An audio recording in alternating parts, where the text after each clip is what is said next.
What's up, everyone? Welcome to the Tell Me More podcast presented by Major League Success. I have Chris Heilman with us from the Heilman Group at eXp Realty.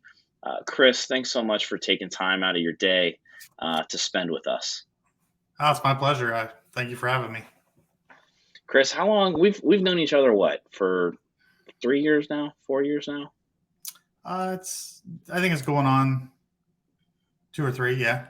Yeah, Yep. going on 2 or 3 years, and I've kind of got to know you a little bit and kind of seen, what you're doing, in your market with building your team here at eXp Realty. So I'm excited to dive in and learn even more about you and your story and your journey into the business. So, Chris, we always start from the very beginning. What was life like for you growing up? What was childhood like? And what was high school years like for you?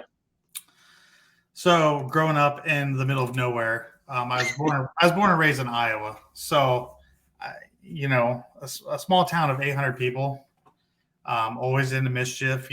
Back when you could come home when the street lights come on, you went home. No cell phones. You just ran the town. So back then, my mom was actually a real estate agent in Iowa. So Okay. going to the town where she worked was 30 minutes away. I got to spend a lot of time playing the Game Boy, sitting in the back seat of a car while she showed a house. So that's my younger years, and then growing up into high school, I came to Ohio. So then at that point I was in Amanda, Ohio, not much bigger of a town, but closer to Lancaster and Columbus. So there's a lot more Yeah. to do. Yep. Yeah. I'm curious because I've had a couple agents on here whose parents were in the business, and usually it's one way or the other. It was like there was no way I ever wanted to get into this business, or it was I really enjoyed watching my mom or my dad in the business and what real estate activities they were doing. Where did you fall in the beginning? Obviously, we know now you're in the business, but growing up. Honestly, in the beginning, I really didn't think too much about it. I mean, it was her life, her way of, providing for us. So I really didn't give it too much thought. I mean, being a young kid, it was annoying. I didn't like waiting around. I got drugged to the office and, drawing on the whiteboard and eating the sugar cubes by the coffee back then. I mean, that's just what we did. I didn't know any better. Yeah. Yeah. Any hobbies or play sports growing up? Growing up, I did about every sport. So big into soccer. Did a little bit of football, some baseball, some track. I'm not a track star. I'm not a basketball star. I'm not a football star. Now I like to ski with my kids. So my kids love soccer, and we like to go skiing together. No, that's awesome. What after high school, did you end up going to college or just jump into the career field? So actually, I did go to Hocking College for a little bit, and then I got out, and I turned a 2-year degree into, I believe it took me 8 years to get my associates. Okay. So What originally were you wanting to go to college for? So I was going for business management. Deep down, I really wanted to be a police officer, and I should have just went for that. But, you're young and you don't know any better. So I went to Hocking for business management. And that's actually what I got my bachelor or my associates and my bachelor's in, was business administration. So. Okay. No, and you said that kind of took you 8 years to complete. Was it just school wasn't for you, or was it more just life happened, things happened, and you just kind of had to put some things on the back burner? Life happened. So actually, I started at Hocking doing business management. And when I moved out to Iowa to work for my dad's company, and I started doing industrial engineering and drafting.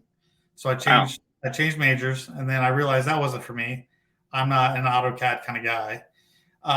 So then I went back into business classes. Then I jumped careers, moved, had a kid, jumped careers, moved back to Ohio. Then I continued on the easiest path, which was business management at Hocking again for the second time, and finally got my degree. And then I went on for my bachelor's at Ohio Christian University for business administration. What were you always just interested in business in general? growing up, like I, I mean, when I went to college, I always say I was probably one of the last um, generations where it was like college was still that thing that you had to do in order to get a good job. You know what I mean? I think in today's world, it's a little bit viewed a little bit differently, where you don't necessarily need that degree.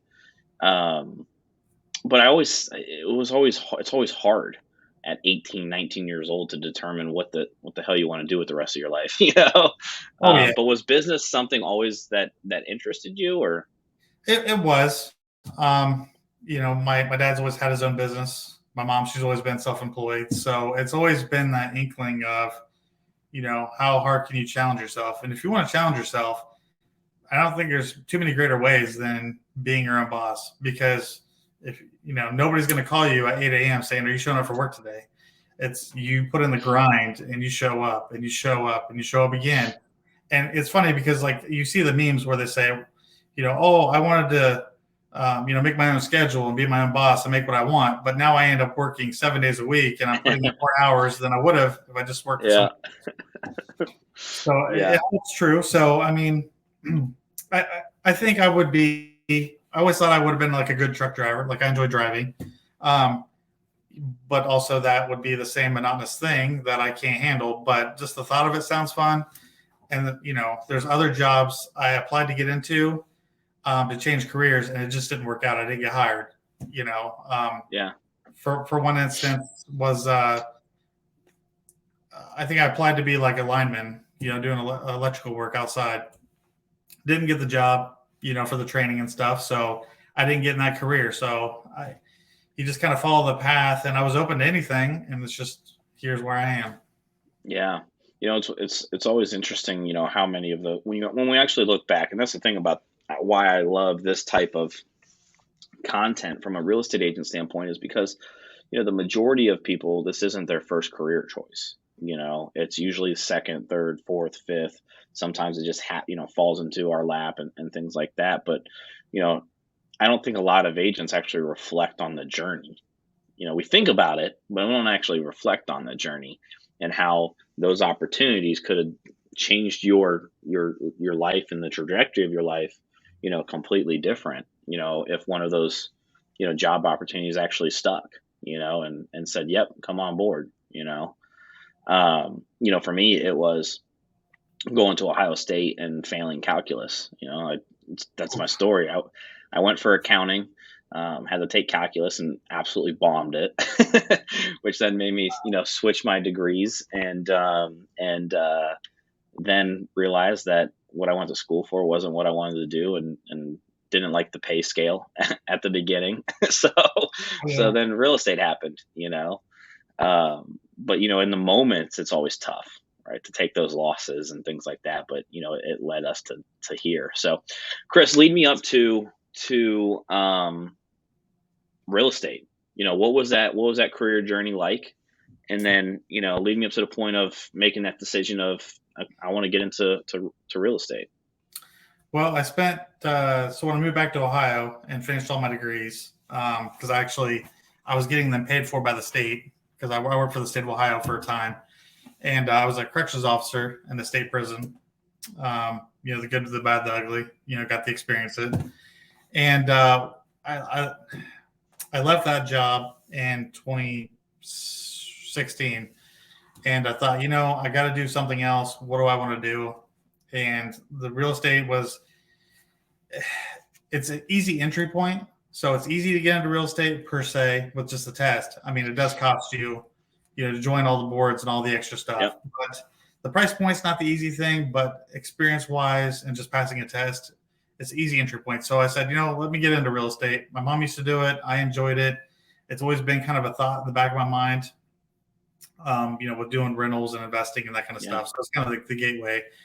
So in 2016, then I took the classes, got my license, in about July. I think I was licensed, and just kind of, I did it part time. It was like full time, part time for a while, and also at the same time I was doing fire and EMS, as like a side Okay. thing. So I kind of meshed between doing fire and EMS and real estate. So it kind of worked out pretty good that I was doing like part time on both things. Yeah. able, provide for the family. Yet I had the schedule that I wanted to, and I was available. So Yeah. Yeah. It's one of the things that you mentioned, about business and those memes that you see as far as, working the 70 hours a week. The one thing I see in this industry, being in it for 12 years now and just seeing, top performing agents, it's the majority of people get to real estate either to make more money, to have more freedom, or to have flexibility within their schedule. yeah, But the top performing agents in our industry tell themselves every single day what to do, when to do it, and how to do it. Right? They treat it as it's that 9 to 5 job, and that's initially what a lot of agents are trying to get away from, right? Of yeah. clocking in and clocking out. And like you said, as a business owner, no one's calling you and saying, "Hey, Chris, where you at today? Hey, Chris, are you doing what you're supposed to be doing today?" Yeah. Um, and so diving in, you kind of mentioned that you were doing real estate full time, part time. The EMS firefighter, and that career allowed some flexibility. Were you 24 on, 48 off, or was that kind of the So schedule? well, similar, because I was just doing part time. So, you put in for the days that you want, and you work whatever you want. So, at the time I was on 2 or 3 different departments. So I might work 24 here, go 24 there, and then I would be off for 4 days and just do real estate. Um, that's a good thing about the part-time gig. But then again, you don't have benefits, you don't have anything else. You're doing the exact same job as the career guys. Sure. But I also didn't have my 240, my firefighter two, and I didn't have anything above an EMT basic. So typically, if you want to be career, you're going to have your fire two and a medic card. Um, that's generally how it goes for full time. So when I got my bachelor's degree in 2018, I think it was right about the same time that I actually completed my fire two card. So I did my fire one, fire two in 2017, 2018, and also finished my bachelor's degree. So I was pretty busy in 27 and 18. Um, Yeah. so yeah, I had my fire two, then my EMT basic, and got my bachelor's degree. And kind of then I really reevaluated what I wanted to do, and then all of a sudden COVID hit. So COVID kind of changed a lot of dynamics, and then the market really changed. And I thought, you know what, I got to make a decision. Do I want to do fire full time? And then that's again another career change, where I said, no, I don't want to do fire full time. Let's go into real estate. And then that took me to 2021 when I said, hey, I'm going to start my own team. And then I came over to Yeah. eXp. Yeah. Now, because you got licensed in 2017, 2016. 16.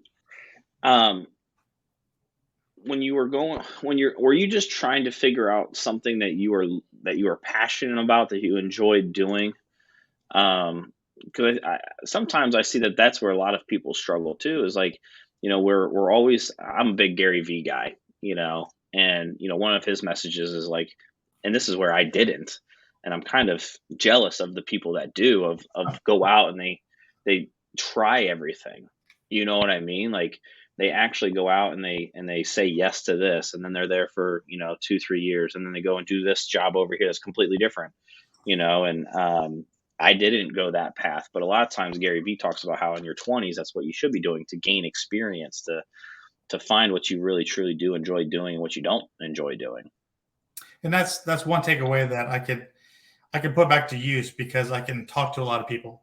I doing fire and EMS, they call us on their worst day. So, when they have nobody else to turn to, you're that shining light. So you can actually help them and make an impact. And you learn to talk to people and compassion and care. And that carries over into the real estate when you list somebody's house because their family passed away. So you got to sell a house. Yeah. And you're being attentive, you're being caring, compassionate, and listening to detail, because it's not easy. So that's where the life experience comes into play. Yeah. Now lead me. So when you decided to get your real estate license, and you're doing part-time, full-time, all of that, what was your business like? Instant success? Did you struggle? I did the typical, I was in the office doing office time, working for a local brokerage. And I mean, it helped. It worked. I bought some leads. I kind of did the floor time so I could take some cold calls. And I mean, I was really trying to work it. It's just, it didn't catch right away and take off. So I had to have that backup plan of like, oh crap, what do I do? I got to pay the bills. Yeah. So, that's why I stayed in the fire and EMS it was kind of like a safety net, but I enjoy it. It gave me the camaraderie that I wanted, where when you're doing real estate, you're kind of on your own, you Yeah. know. I was just trying to, I filled that void and kind of found my niche of where I wanted to be. It definitely is easier doing real estate full time when you're like full on focused and you can, really expend all your energy on it. It Yeah. makes it easier. It's a fine line for, people to walk when they're trying to transition out of one career and into another career, right? Mhm. I always try to tell agents that I'm helping go through that process is you're never going to feel 100% comfortable.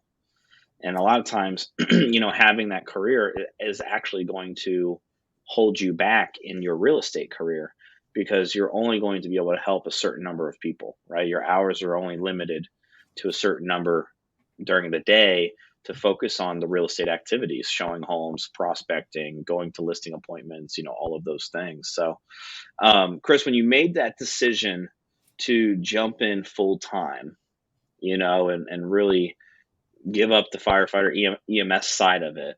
Um, Supporters, doubters, did you have both? I had both. I mean, a lot of people were looking at the market of, oh my gosh, you're doing great, but it's so easy because the market's on fire. Pretty much you just stick your hand out there, you're gonna get burned. You know what I mean? Like you're gonna catch, Yep. and that's what happened to a lot of people.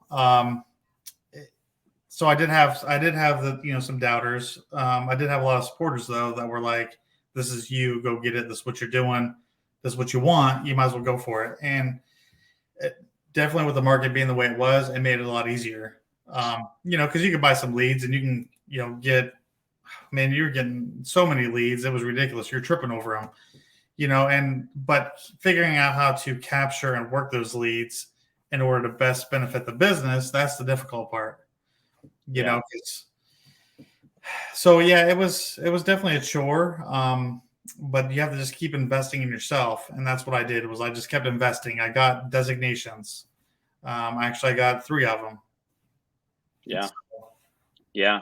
What when you did that transition, that leap of faith moment, I mean, you had family, right? You had kids, what was that conversation like? Because obviously, you're going from having, some set income coming in and doing real estate, obviously, to support that. But now it's all in 100% commission based business.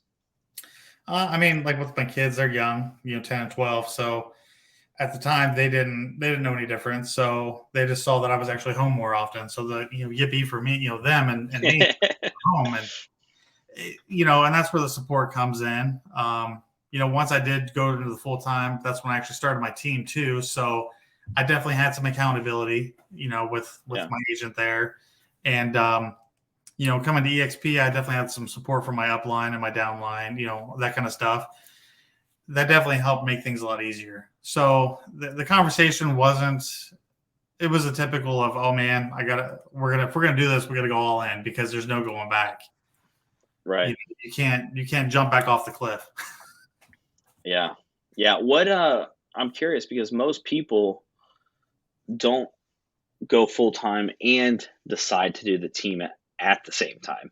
Normally it's like I'm my own agent, and then I'm getting so busy, I need someone to come in and to help me in different avenues or areas of my business.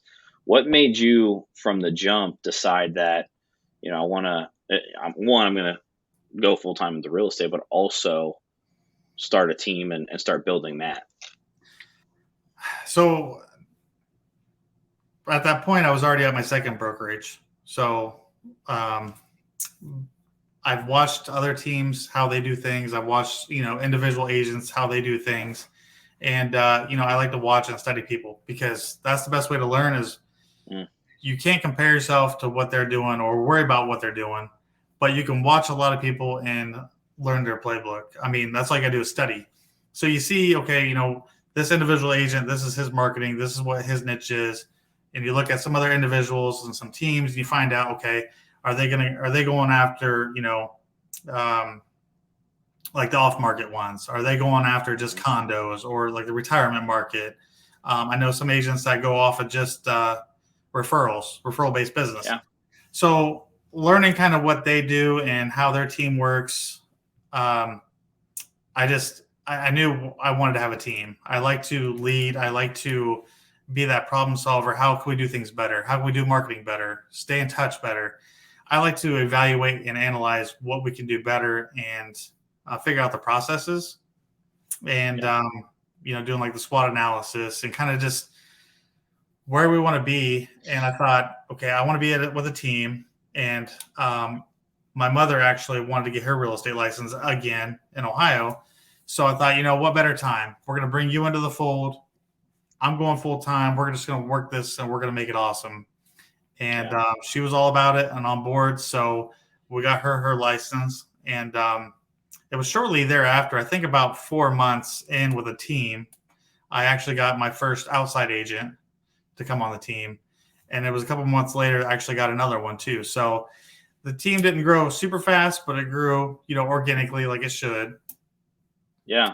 And, no, it's, it's in order to be able to grow, your business to the point where you can, and I'm not saying you're there yet, but eventually step out of the business, you're going to need other people to bring it in. Normally you just don't see someone making that jump, right, full-time and growing a team at the same time. But you mentioned something as far as, studying people, right? And I try to tell, every single agent that I can to go to conferences, right? Just get yourself in the room, right? I don't care what it is, where it's at, what the topic is, just get yourself in a room, because over the 12 years of my career, the amount of individuals, whether it's a 5-minute conversation, in the hallway, or a conversation over lunch, or a keynote speaker, none of us out here are inventing anything, right? We are ripping off and duplicating and studying people, right? And, the biggest difference is taking it back and implementing it, right? But investing in yourself. You mentioned designations, studying people, seeing what's working, what's not working. I think a lot of people miss that because they feel like they have to do it all themselves, or they have to be the ones that are creating it. Whereas we could easily just duplicate what's working for Chris will work for me, and what's working for John will work for Sally, and what's working for Sally will work for, Bob. Yep.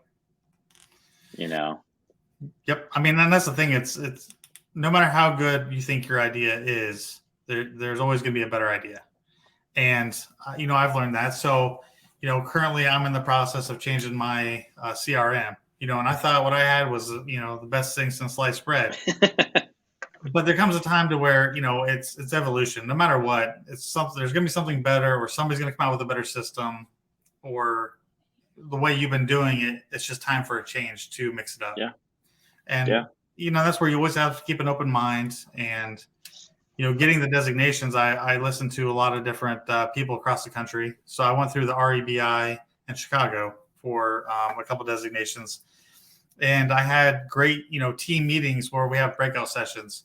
Lots of great ideas. And I mean, that's actually where my slogan, matching homes with lifestyles, that's where that was kind of created. Like a loose version of it, which we modified. But that came out of me getting my my GRI designation. Is where I learned that, and then I actually took that and I went and had it copyrighted. So, I mean, it's just ideas are always organically, started when you least expect it. And that's why you can't stop learning, and you have to invest in yourself, because if you don't, nobody else is going to, because you're your own boss. And like I say, like, I want to get my MBA. Do I need it? Am I going to give myself a raise if I get it? But I will continue learning, more processes and to think outside the box to grow things and grow the team. Yeah. No, I mean, it's spot on. It's just looking at those things as investments and not expenses. Yep. And you mentioned this. I'm glad you brought this up, but you mentioned that, real estate for the most part there is a low barrier of entry when it comes to cost, right? It's pay $1,000, pay $1,200, and now your licensed agent go sell some houses. But with that comes sometimes, I think, mentality and mindset of an agent of I'm too scared to invest in myself because I see it as an expense and not as an investment. Right. It's like if you or I were to go and open a restaurant, we know that we're going to need a couple $100,000 or $1,000,000 to before we even get started. you know. Oh yeah. But in real estate, it's like get $1,200 and you're good to go. And I just had this conversation with an agent today on one of my coaching calls. Was he's like, hey, I wanted to start doing gift cards and this and that. And I was like, look, you're viewing this right now as an expense. This is in alignment with how you want to build your business. This is an investment. And just do the math. You need one transaction from this one thing per year for you to make your money back, right? Oh yeah. So just switching the mindset, and that's the same thing. Like trainings, conferences. It doesn't matter. There should be one thing that you can take away from everything that you do, whether it's a slogan or an idea or a CRM or a way to think differently about building your team or running your team, that should bring you back 2x, 3x, 5x, 10x your business. Yep. Well, and since we brought that up too, did you know that through your local like county jobs and family services, the Ohio Means Jobs and all that stuff, if you actually go in there actually is a way, if you meet the threshold and some other requirements, you can actually get your real estate paid for. Okay. All right.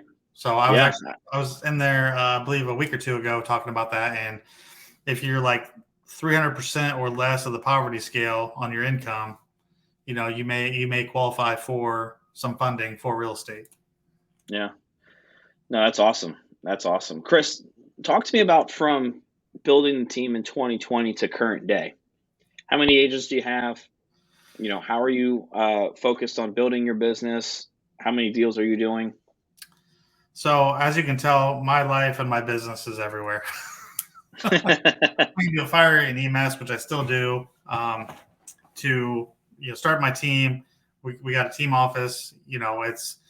It's growing a lot. So to make it brief, is I had 4 on my team in Ohio. And I've actually since lost 1, so I'm down to 3. But I have 3 more taking the test. So I got 3 more coming on the team here soon. We've since moved out of my little makeshift office, which was like an apartment that I had that was empty. A 1-bedroom apartment is what we operated out of as a team. And now we have a 1,000 square foot office, here by Carroll, Ohio. And in the last 6 months, we actually have a team office in Sioux City, Iowa. Okay. So I have family there, and my sister got her license. So my sister's on our team. So I always say we're a national team now.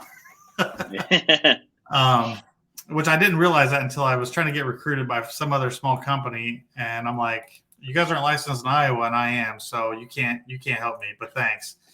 Well, we're a national company. And I'm like, well, I'm actually a national team. Yeah. So we have right now I have 1 agent in there in Sioux City, Iowa, full time. I got another girl out there that's going to be taking her classes to join the team. But we have a branch office there, a branch office here. So we're sitting at a total of 4 agents currently, looking to grow that here quite a bit, in the near future. But without there, so I got licensed in Iowa, I believe it was last spring of 22. So Cheryl and I both got licensed out there, so I can help call leads, and I go out there and showings. I'm on the MLS and all that good stuff. So when I go out to Iowa, then I spend my time showing houses with my sister and help work deals and garner more business. So my team's actually growing a lot from what it started as. Started as an idea to 2 agents to, now we have 4 agents total. So it's wild. What for those that are thinking of doing teams in multiple states, I always tell people, like Ryan and I've tried twice in Florida now. One was more of a helping an existing brokerage coming in, helping them put systems in. That failed. And then it was, I had the great idea of, well, how about I just get licensed down there? We can find agents and we can just do everything from up here. And that's where I quickly found out that I'm not good with taking class just online. I need to be in person. So, but for like, because that's the thing, right? Like people typically like, oh, I want to get my Florida license and my Ohio license, or I want to get my license here in a different state. And, what's one thing that you've learned through that process of just, putting a team in place or putting your business in place or, helping lead individuals from, a phone or a computer? Well, so getting my Iowa license was pretty easy. So last spring, I think it was December, January I started of 22. For Iowa, I had to apply for the waiver, the 5.3 license waiver, and that allowed me to take the state only portion of the real estate salesperson, test. Yeah. Pretty simple. I mean, honestly, I didn't do a whole lot of studying because besides Iowa being an abstract state instead of title, which is weird, but beyond that, I mean, it's pretty well similar, with all the other rules and everything that we do here. So that was the easy part. It's now that I'm going to be doing Nebraska and South Dakota here soon.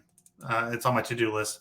But the funny thing is, Nebraska, once I apply, they'll actually say, here's you have an Ohio license. Here's your Nebraska license. Go sell some stuff. And I've had to do like a 3-hour class for a team and a 3-hour class on their agency, which is it's really intriguing that in Nebraska, it's assumed that every agent represents a buyer. So it's the opposite of what Ohio has always been, historically. Yeah. So it really throws me for a loop, and like their dual agency stuff is kind of different, but South Dakota. So with South Dakota, I'll actually have to take their state test. So I'm not really sure what to expect with South Dakota, but I know it's going to be different as well. So Iowa was the normal one. Nebraska and South Dakota are a little bit different, and I'm about to find out. So, do you just have people out there that are in the real estate space that just from connections, or is there some strategy behind it? Well, where we're at in Sioux City, we actually sell to Sioux land. So we're on the border of South Dakota and Nebraska. Gotcha. So if you're in the city of Sioux City, which is like 86,000 people, you're 5 minutes, you could be across the bridge in Nebraska, and then 5 minutes again into South Dakota. So you kind of need to appeal to your people depending on where they want to go. Because some people are like strictly, I'm going to live in Iowa and Iowa only. And other people are like, I don't care, just sell me a house anywhere. And they'll just change states with, which we don't experience here in Central Ohio because it's just Ohio. Right. But if we were down in Cincinnati, they do the same thing with Kentucky and Indiana. Yeah. Yeah. So I would say if you want to start in another state like Florida or North Carolina, I would say the licensing part is probably the easy part, because what I found out where I am in Sioux City is their MLS had a $750 joining fee plus $750 for the year. The board, which I haven't joined yet, is a $750 joining fee and $750 for the year. So, I mean, I'm going to have what I pay here in fees, I'm going to have there in one-time fees. So the entry point is a lot higher, and the local board doesn't use .loop. So learning the forms and getting access to all your stuff that you're used to is where it's going to be different.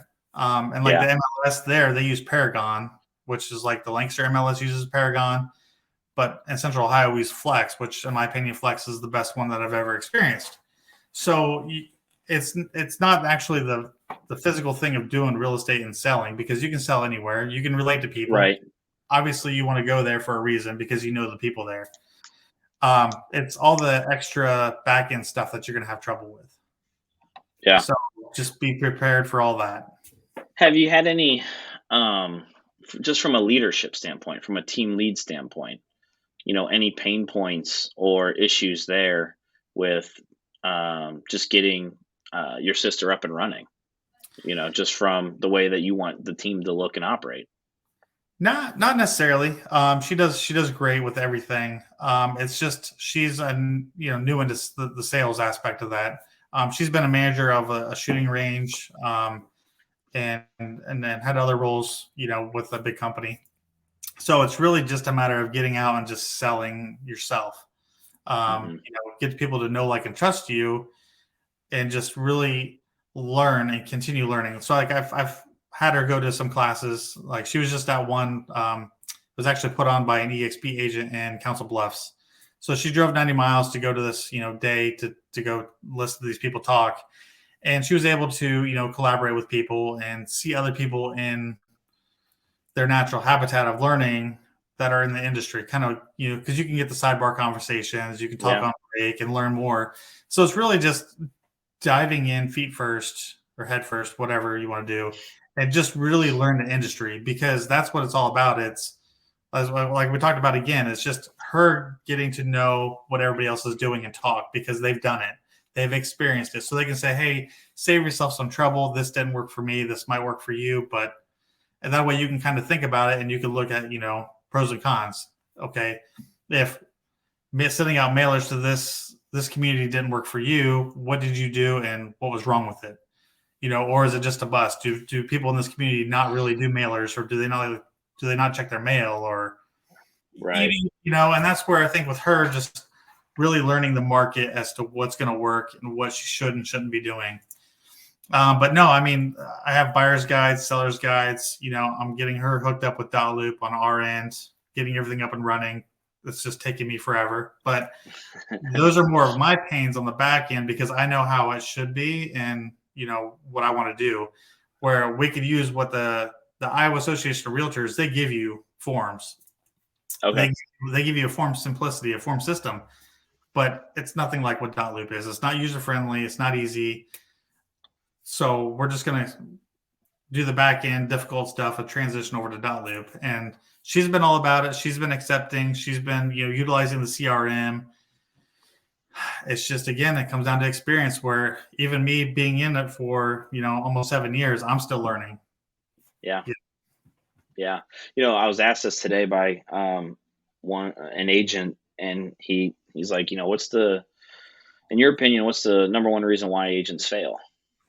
And to me, I think it's immersion, right? Lack of them being immersed into real estate on a daily basis. That want to seek out new information, training opportunities, just filling in on showings, and the fact that she was willing to drive an hour and a half, just to go to a training opportunity to learn.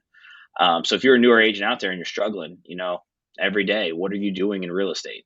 Going to your office, go find, a Chris at your brokerage that's, needing help, just doing things, around his business. Chris, I want to kind of now switch gears and look towards the future. And I know you've touched a little bit on it as far as what you're looking to do here next, but what's something that you're looking to accomplish in the next 12 months? Well, I don't think I've talked to you since I got it, but about 2 months ago, I actually got my broker associate license in Ohio. Oh, nice. So now that I'm a broker associate, which still sounds weird to me, which which I never really put two and two together, because when I look at like a listing online on the MLS, you see their license number, but it doesn't tell you like SAL or whatever. So in my mind, back in 2012, when they went to the whole numbering system in Ohio, where like my license in Ohio was 2016 dot whatever. Yeah.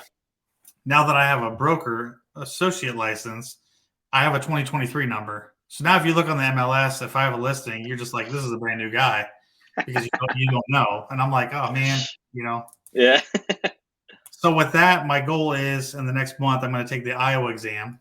So with Iowa, I actually have to take the national and the state.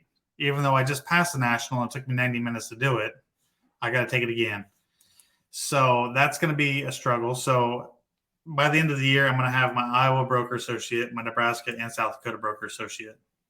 So that's kind of my plan is, and people always ask me, why do you want your broker associate? Why? What are you going to do with it? And I tell them, in the beginning, my goal was I want my own brokerage. Yeah. But with my current company, I find that I have the freedom to do what I want to do with it, but I don't have to deal with payroll. I don't have to deal with E&O insurance and some of the back end stuff, the record keeping. Yeah. I don't have to do it, So does it cost me? Yes. Is it kind of annoying, what we pay? It's always going to be, but I'm not doing it. So it always comes at a cost versus reward. Yeah.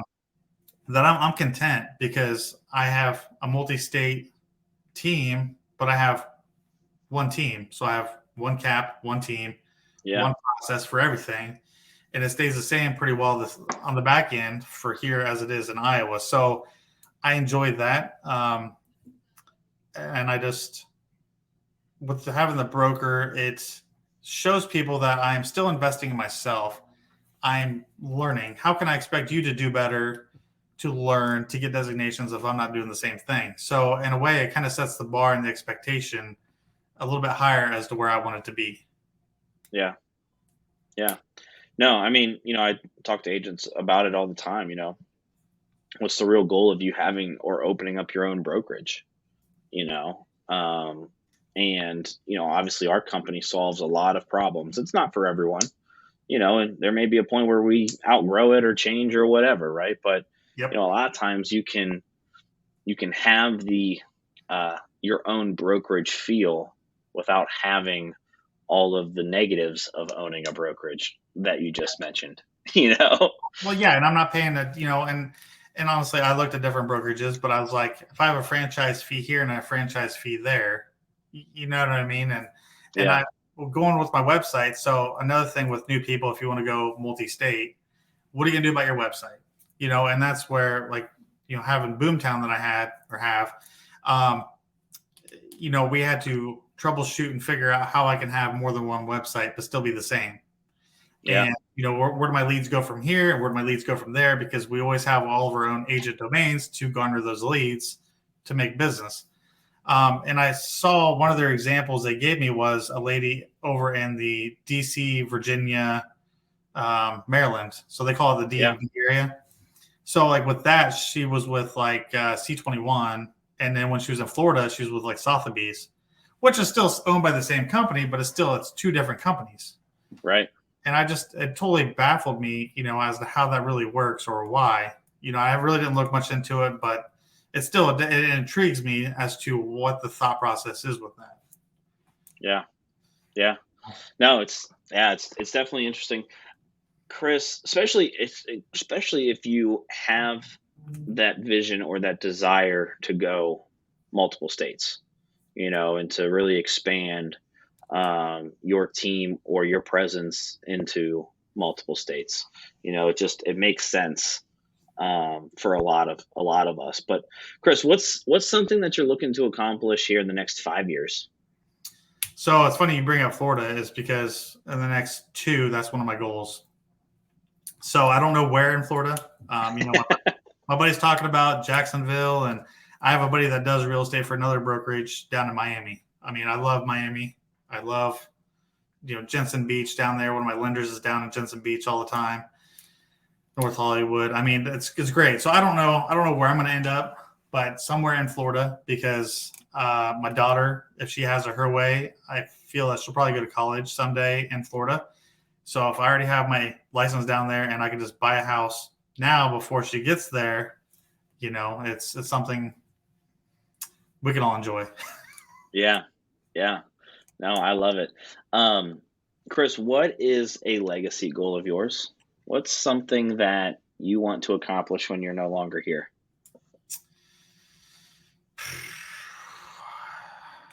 I don't know. I mean, hopefully I am instilling in my 2 kids, that anything is possible, that even if you get knocked down, I've been to the worst and, I've started over, from nothing to what I have now.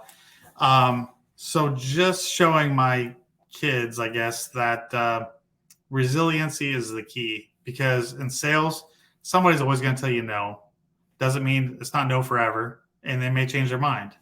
So just as long as you're resilient and what they say, adapt and overcome. So as long as you can do that, I would say pretty much anything is possible, and you're never too old to continue, on your goals and your mission. Like a buddy of mine, we were just talking the other night, and he's like, I'm only 40 or almost 40. He's like, I still got, 20 good years of, investing. And, the older you get, you can't start over. It's not as easy to start over, but it is possible. So yeah, I would just say my legacy, I guess, would be instilling in my kids, to be resilient and adapt and overcome. And maybe they'll get into the real estate and enjoy it like I do. Yeah, that's awesome. I always like to end with, this last question, and that's if you could give the audience, just one piece of advice that you wish you had either starting out in the business or, just a piece of advice that you always give your agents or any agents that ask. What would that be? I would say dream big, because even the big goals take just as much work as the small goals. So if you dream big, you might knock out a few of them all along the way, and you still get what you want. I love it. I mean, it's short and sweet. I love it. No, it's to me that's the 10x rule by Grant Cardone. And he always talks about how we think too small, and just thinking bigger. Yep. Well, and see, that's the thing. So when I started the team, I was looking at team names in 2021, and I wanted the Epic Group is what I wanted, but there was an LLC here in Ohio that has that, and they're a home builder. And I thought, no, I don't want to get a cease and desist order halfway through starting this bad boy. And then I was going to do the Heilman Group, and in Florida there was a Heilman Group LLC, and I was like, you know what? I want to be in Florida. That's not going to work. Well, since they've since actually stopped their business, so I mean it's open game now. Yeah. But going to Nebraska, so I became the Epic Associates. That's probably how, when I first talking with you, that's how I was Epic Associates. Well, going to Nebraska, doing the whole multi-state thing, if that's what you want, you're doing a team, plan ahead, because they don't allow associates in their team name. Because in Nebraska, a team is actually recognized by the state of Nebraska. So I was in the last 4 to 6 months, actually I had to change my team name over to the Heilman Group. So that's I've been going through a lot of changes because, I thought big and then I thought small to get by, and now I'm redoing everything that I already did. Yeah. So that's, like I said, dream big, baby, because you only do it once then. No, I love it. Chris, for those that are listening in, to the podcast and they want to connect with you, whether they're a real estate agent that wants to just connect to pick your brain, about being a team lead or joining your team or going multi-state, or someone that's looking to buy or sell, what's the best way for someone to connect with you? Yeah, you can call or text me, 740-277-3877. That's the easiest way. At that point, if you call me or text me, I can shoot you back over my digital business card, and we can connect on, any platform or email, however you want. I love it. Chris, thanks so much for taking time out of your day to talk to us about your journey and your business and where you want to take it to the next level. And I just appreciate your time so much. And if there's anything I can do for you or your team or your agents, please let me know. Yeah, man, I appreciate you having me. Awesome. We'll talk soon. All right, thanks.